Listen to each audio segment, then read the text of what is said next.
So I'm outside at the car that's just like yours, different color, that blue one that we had looked at that night. And just want to show you some of the buttons and everything in here. So when you jump in the car, you're going to have these buttons on your dashboard on the left-hand side. This first button here, what that's going to do is open and close your tailgate. You press and hold that for a few seconds, it's going to beep. Your tailgate will open up. Same thing to close it. You can press and hold it for a few seconds, it's going to close your tailgate. Now if you have the car locked or if it's in gear, it won't open or close. Next to that, SRH off. That's referring to your steering reactive headlights. You'll notice when you're driving at night, when you turn left, they'll point left. If you turn right, the headlights will point right. That's that steering reactive headlight system. If you want to turn that off, if you don't like it, you can just press that button right there. And when you hit that button, it's going to show you right up on the dashboard here. You can see it right there that you've turned off that system. Hit it again, we'll reactivate it, and that orange light goes away. Next button over there is height memory. If you want to program your tailgate to stop at a certain height when you open it, you can use that button to activate your programmed height or deactivate it. Beside there, this knob here is going to adjust the brightness of your dash lights. All the way down is going to be the dimmest.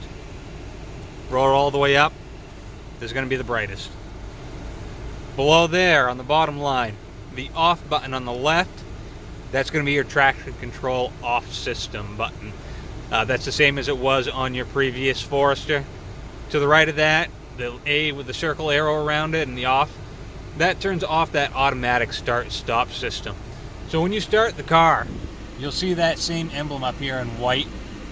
When it's showing in white, what that means is that the system is currently on but not actually active because you haven't hit optimal conditions for it to do its job. If you hit that button with the car running, you'll notice it turns that emblem orange. Now an orange light typically is going to tell you that you've turned a system off, or it's a warning of some sort. So in this case, we've turned that off. Now what's going to happen is as you're driving down the road, that will actually go away. When you come to a complete stop, it'll light up in green, indicating that the system is actually being used. Your car will turn off. Once you release the brake at all, it will actually turn right back on. You don't have to do anything. You don't hit the start button or anything like that. It just turns itself back on. Next to that, this is your blind spot detection. If you ever want to turn that off, you can. And beside that is going to be your button to activate and deactivate your driver focus system. Once we get into the car here,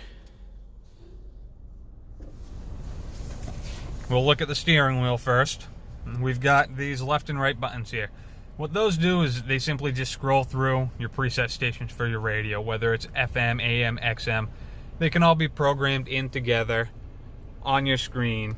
Down at the bottom here, you can just press and hold the station once you have it to where you want it. Say you fancy the 94.5, you can press and hold the number 1, and it's going to program that to your number 1 preset. On that same note, maybe you want to listen to some 70s music on 7. You can put it here, 70s on 7. Right down below on the bottom of the screen, press and hold, and that's going to program that in there. So you can see you can use both FM and XM can be programmed in there. Same idea with the XM stations. I'm not really familiar with any of the XM stations, or sorry, the AM stations, but if you want to program in an AM as your number 3, you can. Now when I come over here and I hit these buttons, left or right, you'll see it scrolls right through my presets. Of course, your volume up and down, it's going to adjust the volume of the vehicle. Your radio. Your source button is going to change where it's actually going through, whether it's your FM, your AM, your Sirius XM. If you have a CD in, I can change to that option as well. The info button, right down on there, that's going to change what you're looking at the screen up here in the center of the windshield. And here you're going to have all sorts of different options. See if we can get a little closer for you. Things that show you your angle of approach, your current weather, direction of travel, radio information, approximate distance till empty, how long the vehicle's been running since you started it, instant miles per gallon, your temperature, your date and time will be shown there. This screen right here, this one's my favorite. This one shows you all the different systems that you have active. It's showing us that the rear automatic braking's turned on, your blind spot detection's turned on. Now if I come down here and I hit that button right there, it's going to show you on the screen in the center of your tach and your speedometer you've turned your blind spot off. It's also going to show you up here you've turned the blind spot off there on the left hand side in the center. I'll hit it again, you can see that turn back on, so it'll actually show you when you've turned on or off different systems. If you turn off your driver focus, it's going to show you. So that's the type of things that you can see on that particular screen. This button right here is going to activate your phone to call somebody, or it will activate the radio. So if you want to change the radio station, you can. For example, right now we're on 94.5.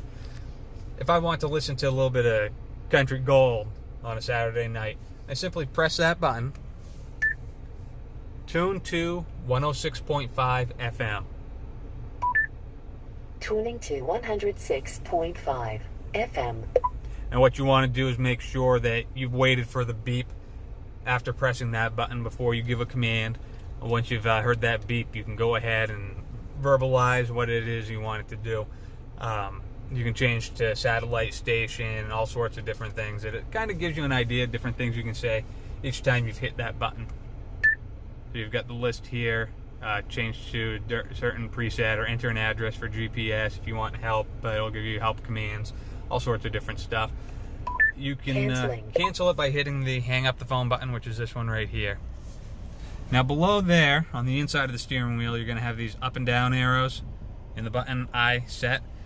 What that's going to do is change what you're looking at. You can go up or down through the screen there. It doesn't matter which way you go. Eventually you're always going to end up to point A to point B. It's just a matter of how long it takes to get there, depending on which screens you look at. The middle button is your set button. You'll use that to actually enter in to your menu screen. So when you get to this point, it's going to show you can pull and hold that I set switch. So when you pull it towards you, it'll bring up your screen settings. You can go through here. This is where you can, if you wanted to, change your goodbye screen to on and off. If you want to change the initial gauge movement so that it doesn't jump when you turn the car on, you can do that. Units, if you want to change it to miles per hour and gallons, you can. That's for your digital speedometer. Here you can change your tire pressure units. Right now it's on PSI. If you fancy it, you can put it on the KPA setting. You can change your language in here. A few different options there. This is where you can change your volume for your eyesight system. If you want it on louder, mild, you can go in through there. Rear seat reminder. You'll notice every time you turn the car off, it's going to show you a rear seat reminder telling you to check the rear seat for occupants. If you ever want to turn that off, you can. Different eyesight stuff. The lead vehicle acquisition sound. You'll notice whenever you have your cruise control set, it's going to beep each time it has a new vehicle that it's using for the lead acquisition, or if it loses a vehicle, it's going to beep at you. You can turn that sound off. You can change your characteristics of how quickly your cruise control accelerates when somebody jumps in front of you or slows down ahead of you. If you want it, really reactive. If you want it standard, which is what you're probably used to if you've used it at all. The comfort level, a little bit slower, and then the economy level, which is just very, very mild acceleration to catch up to the vehicles. Basically just what it says. It is the most economical version. Lane centering. If you want that function turned off, you can. Whether you drive on the right-hand side of the road, left-hand side of the road, can be changed in here as well. And that's the basic kind of stuff that you'll find in there. Rear automatic braking, you can turn off the audible alarm here. You can change your keyless access beeping. What actually unlocks when you hit the buttons for the keyless access. Interior light stuff. It's all, you'll find all that type of stuff in there as you go through. Most of that stuff we don't really mess with, but it's your vehicle. Really, realistically, you want it set up so it's comfortable for you to drive, and that's another area where you can find that type of stuff. Moving over to the right-hand side of the spoke here, we've got a little bit more buttons. These all refer to things for the cruise control system, that adaptive cruise control where it's going to speed up and slow down. What you'll notice is on the center screen here, you've got, right now, it's a full screen dedicated to your speedometer or whatever information you have showing in that area. Once you've hit this button right here, that activates the cruise control system, turns that on. So now that area, that screen is split between the cruise and the rest of that stuff. So you'll notice everything gets a little bit smaller up there. Still very visible, very easy to access. You know, you'll still see all the information you want to see. None of it goes away. It's just a little smaller now. So once you've set that button, or you've hit that to activate cruise control, to turn that system on, you have a toggle switch here, the up and the down. That's where you'll actually set the speed you want it set to.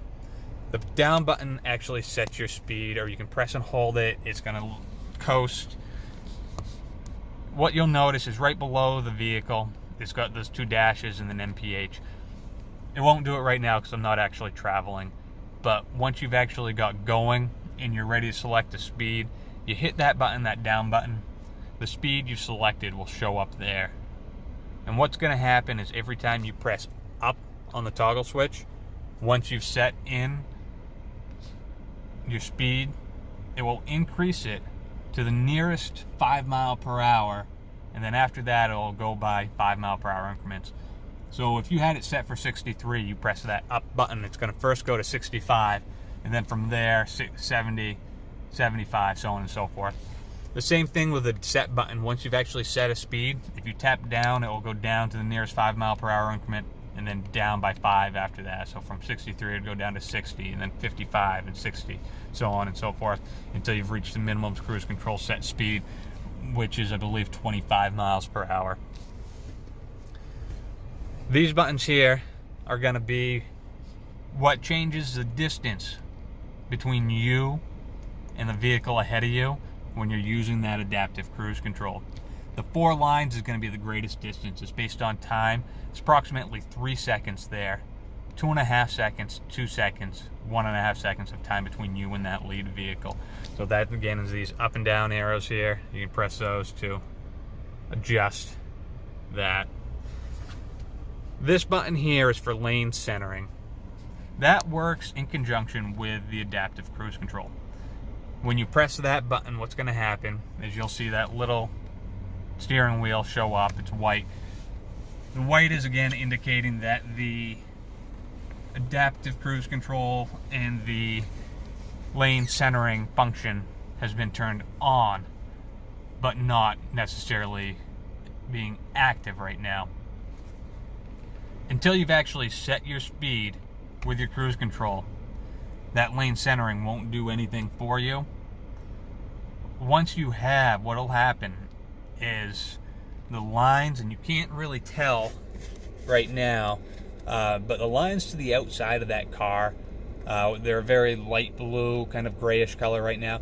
Those will light up to a bright blue color, indicating that it can see both sides of the lane. When that happens, that white steering wheel will turn green, indicating that that lane centering is actually being used. It's being active. The car itself is going to be holding the lane for you in the center of the 2 lines. Now, you'll still have to keep your hands on the steering wheel because it does detect pressure from the outside to make sure that you are holding the steering wheel. but you will feel it kind of moving back and forth in your hand a little bit. You'll feel pressure to both sides. You'll know, that it's actually being held to the center by the lane centering. You mentioned earlier in an email that you're getting a notification that that's being turned off.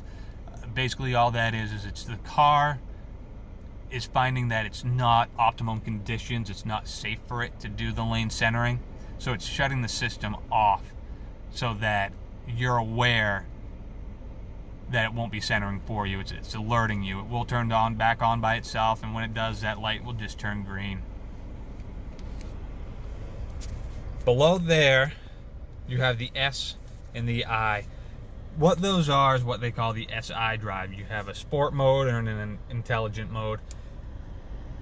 Basically what that comes down to is your method of acceleration when it comes to how you like to drive. Your driving performance based on condition of the roads and your confidence level in driving with higher acceleration, things like that. So the S button is a sport mode.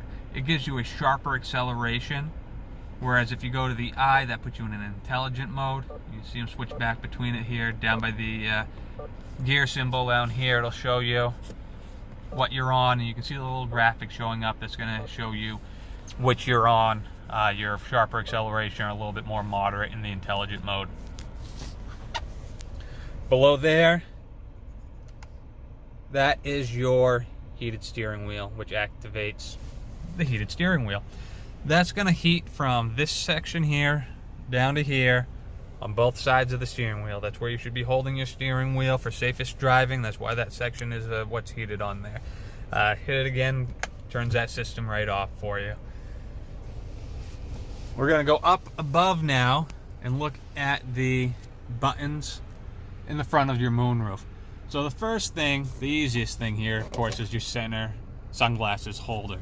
You just press it, it's going to pop it down. You can put your sunglasses or maybe your driving glasses, whatever you might have, passengers reading glasses, that type of stuff, right up in there. Push it, it's going to close it. Beyond there, we've got your SOS and your roadside assistance button. The SOS is for emergency response. The roadside button, the blue I, that's for roadside assistance. You need a flat tire changed or you need a tow, things like that, you can press that button for. Beyond there, press on the outside edge of your map lights. That's going to turn those on and off. In between those are going to be for your eyesight systems. To the left is your lane sway warning. That's the one that's going to beep at you if you're going over the lines and not using your blinker. To the right is your pre-collision braking.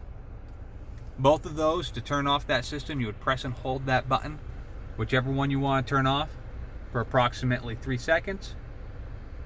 It gives you a beep and it's going to show you right on the console on the dash lights that you've turned off a system.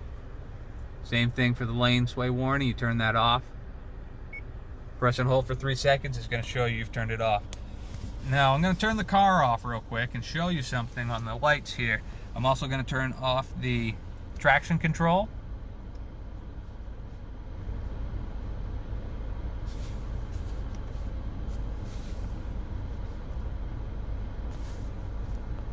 You can see over there you've turned it off, as well as blind spot detection and driver focus mitigation. So now that I've turned those off, I'm going to start the car. We'll open the door, close it, let the car know that we've exited or got back in now, and that would be the case. Start this back up. I'll show you what happens on these lights. So what you'll see here is all the lights light up at first. But now that the car has done what it needs to do to go through its self-check on the initial start, you'll notice that some of these lights have turned off. Those would be the traction control light, And over to the left here, your pre-collision braking. Those two systems automatically turn on every time the ignition is cycled. So that's what those mean. The other systems that we've turned off, your blind spot detection, your driver focus, and your lane sway warning, we have to turn those back on. They don't default to on, so once you've turned them off, they're off until you've reactivated them. So again, those buttons for the lane sway warning, the pre-collision braking are up above in between the map lights. That center button there is going to open and close your moonroof. The switch here, if you put that on the door, what that does is indicating that when you open up the door, the lights will turn on. Once you've closed the door, the lights turn off.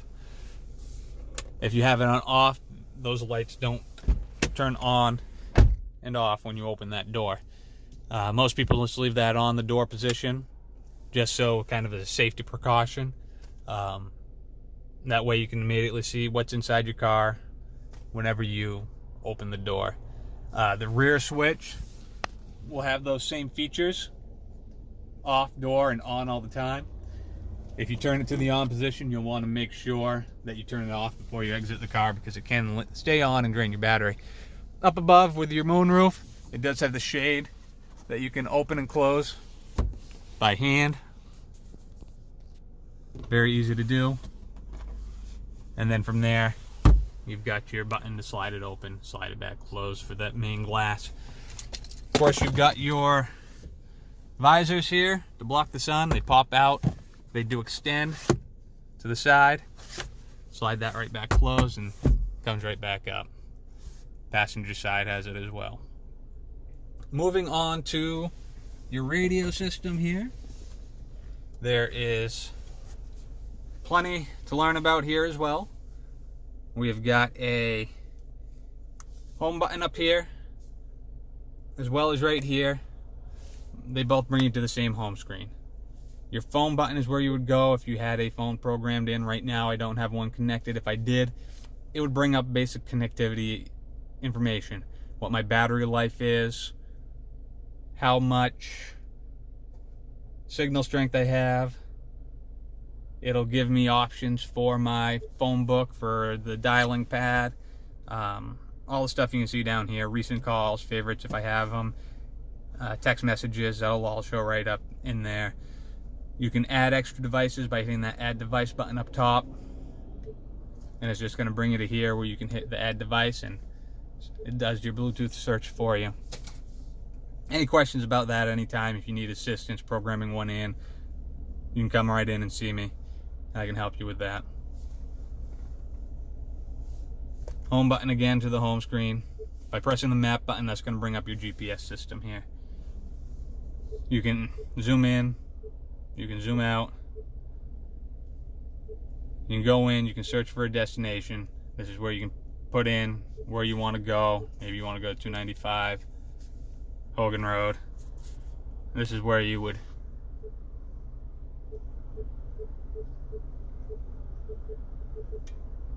and it kind of will bring up different things here. It gives you all sorts of options. Quirk Subaru of Bangor, 295 Hogan Road. I want to navigate to there, press my go button. Proceed to highlighted route. And we're already here. If you want to cancel your navigation, press the menu and cancel. Home button brings you again back to your home screen. My Subaru is going to bring you into a screen option for setting up service appointments, concierge phone calls, and roadside assistance. Media brings you to where you can select your CD, USB if you have something plugged into the USB or the auxiliary input, Bluetooth input. That's all going to be under that media button. Applications. My Subaru, again, you'll find the same thing that was on the home screen. Pandora, if you have Pandora on your phone, you have it plugged in through the Bluetooth feature. You can run your Pandora through Bluetooth right from here. It's going to use your phone as a hub to connect it. AHA Radio, same idea. It's kind of like Pandora.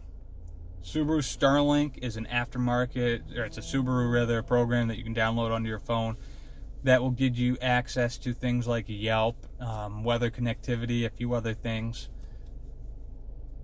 Android Auto, Apple CarPlay, if you plug your phone in through the USB ports down in there, you can use the Apple CarPlay or Android Auto to actually take your phone and put the screen basically on the radio screen. So maybe you have Spotify on your phone and you like to listen to that as your music option. By plugging this in, you can use your Spotify feature right onto the radio screen. You don't have to hold the phone or anything. So if you wanted to change music, you can. You can use your talk button over here when you have that active to change the radio station. You can have it tuned to specific Spotify stations or a certain song. If you want to listen to Baby Shark, you can hit the phone and there's a button there and tell it to play Baby Shark on Spotify when you're using the Apple CarPlay or the Android Auto. Pretty slick. Travel link is through XM. This is going to give you different things, gas location and pricing, sports updates, stock updates, weather updates for your local area. And that, again, that's under the apps button. And then travel link. Settings is going to be your basic radio settings, sound equalizer, your phone settings, add in extra phones, navigation settings if you want to change your route settings, things of that nature. And you'll find a few vehicle settings in here if you want your date and time to be done manual, or if you want it programmed to your cell phone time. Door unlock features you'll find in here as well.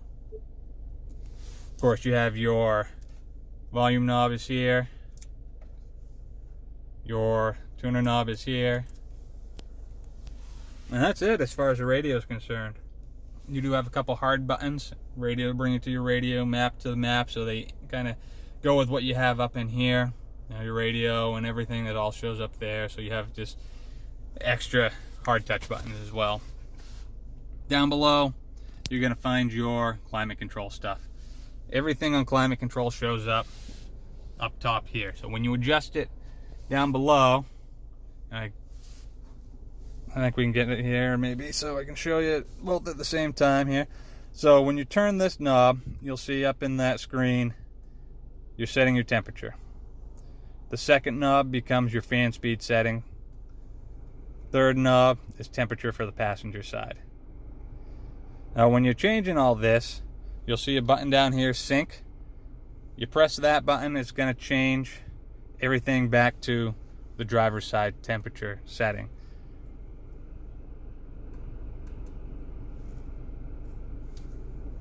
Maximum AC is just what it says it is. It turns it to maximum AC. AC on and off if you need to. Mode button, you'll notice, changes where it's blowing. Up there beside the passenger temperature settings. What you'll never get to by hitting that mode button is full front defrost. You'll see you have front foot defrost and foot, just face and foot, just foot, but never just full front defrost. So that's what this button is. The top button on the third knob puts it to full front defrost.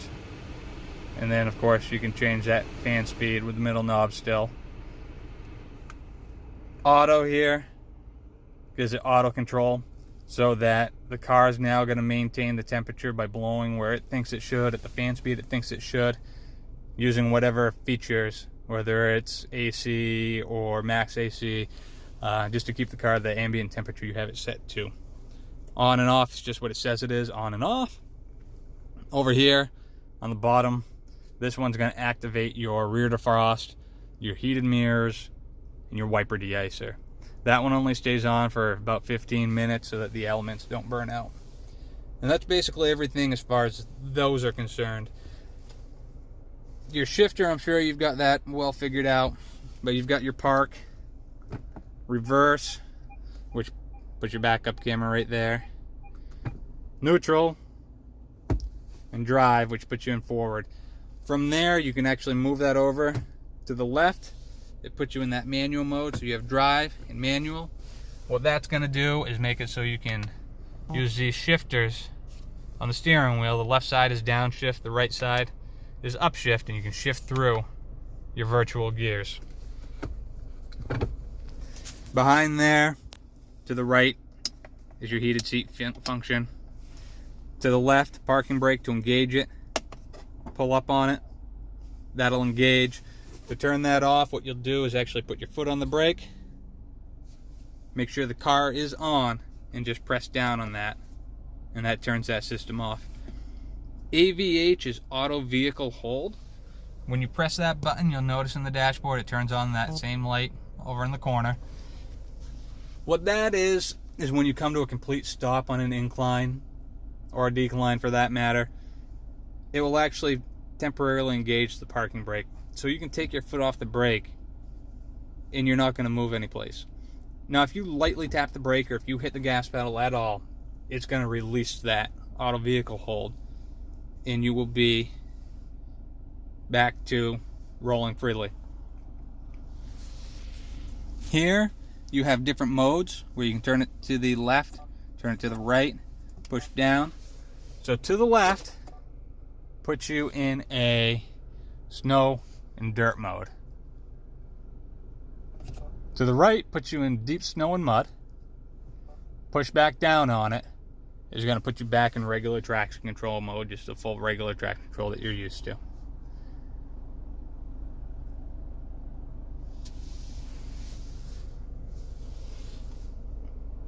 So again, you've got your infotainment in here, you've got your info on what your car is doing. Above that, that little screen right there, this right here, that's that driver focus mitigation system. Up above, these cameras here, those are your eyesight cameras. Little warning there, shows you right on it. You don't ever want to touch those. You don't want to get your fingerprints on them. You don't want to dirty it up anyway. You don't want to make it so that it can't see. When it comes to Easy Pass, if you have an Easy Pass that you use, you don't want to hang it in the center here like they always tell you to, because it would actually block the vision of the Easy Pass, of the eyesight system. So what you'll do is actually hang it in the upper right hand corner here. That puts it out of the way of these cameras so that the eyesight can do its job and keep you safe. The only thing I haven't really touched on at this point is going to be your door panel. We've got right here setting your seat. Once you have it comfortable where you want it, you can just press and hold the set button and then press and hold the number you want it set to until it beeps at you. Release both at the same time after the beep and it's set. So once if you get out of the car, somebody else has driven it, they've adjusted it, you get back in the car, you start it up, you just hit that number 1 or whatever number you have it programmed to, and it's going to readjust right to that position for you. Down here, you're going to have your settings for your mirror. You've got your joystick here. Turn it to the L, and you've got joystick up and down, left and right. It's going to move your mirror around. Turn it to the R, it's going to do the same thing for the right mirror. Beyond that, unlock the car, lock the car. You've got your front windows down, rear windows down, window function lockout. And I think I've covered everything as far as all that is concerned. In the back seat, you do have a few buttons on the rear console. The outside buttons there, right here, that's going to turn on the outboard heated seats for the rear seats. You just have a high, low, and off. Underneath there, that's going to be just inputs, USB for charging only, and then vent for AC. So I know that's a long video. I hope that I touched on everything for you and covered everything, but if you do have questions, you can always reach out to me. I'm here to help. Thank you again for your purchase.